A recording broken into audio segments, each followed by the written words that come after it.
Okay, hello and welcome everyone. In this video, I'm going to talk about health insurance and the market for health insurance.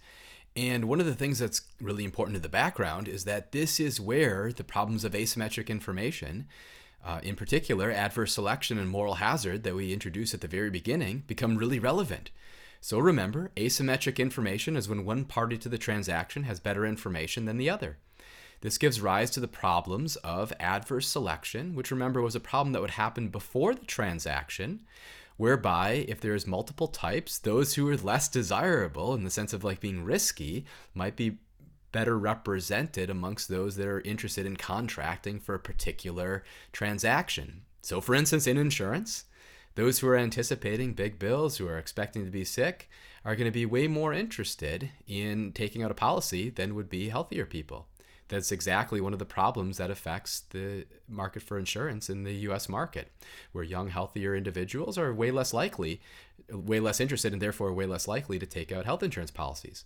There's also the moral hazard problem. Moral hazard is the issue that happens after the transaction, whereby those who are covered by health insurance might be more interested in either not taking care of their health or seeking after more medical treatment than they would in the absence of coverage, right? Like if you had to pay in full for every visit on a fee for service basis, you'd probably think twice about going to the doctor if you had something that you expected was relatively minor.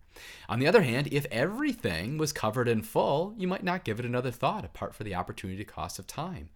That'd be moral hazard in the sense that we might expect those who are covered would behave opportunistically in the sense of becoming more intense users of the system than they would in the absence of this. All right, well, health insurance generally could follow a few different models, some which be affected more or less by some of those problems I just mentioned. So there is the casualty or indemnity model, which is more prevalent in the US system. Here we'd expect some type of coverage for certain medical expenditures or compensation for those unable to work due to illness or injury.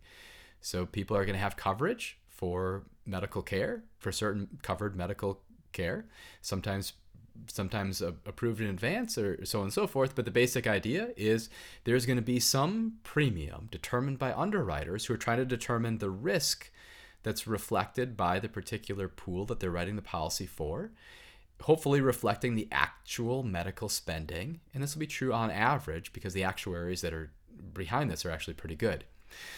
The other model is social insurance. The idea here is, well, just everybody has insurance. It's going to be funded publicly by taxes and available to everyone regardless of health status and the ability to pay.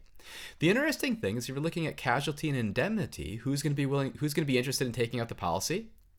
Well, on average, those who are expecting to need to use it. And on average, this is going to fall into the category of being subject to adverse selection. There's no adverse selection if you have a true social insurance program where everybody would be covered, because now you don't have individual decision makers who have more or better or worse information about their inherent riskiness who are using that on the basis to decide whether to be covered or not. No, you'd have everybody covered. Though in the social insurance model, maybe you have a bigger problem of moral hazard. So something to explore.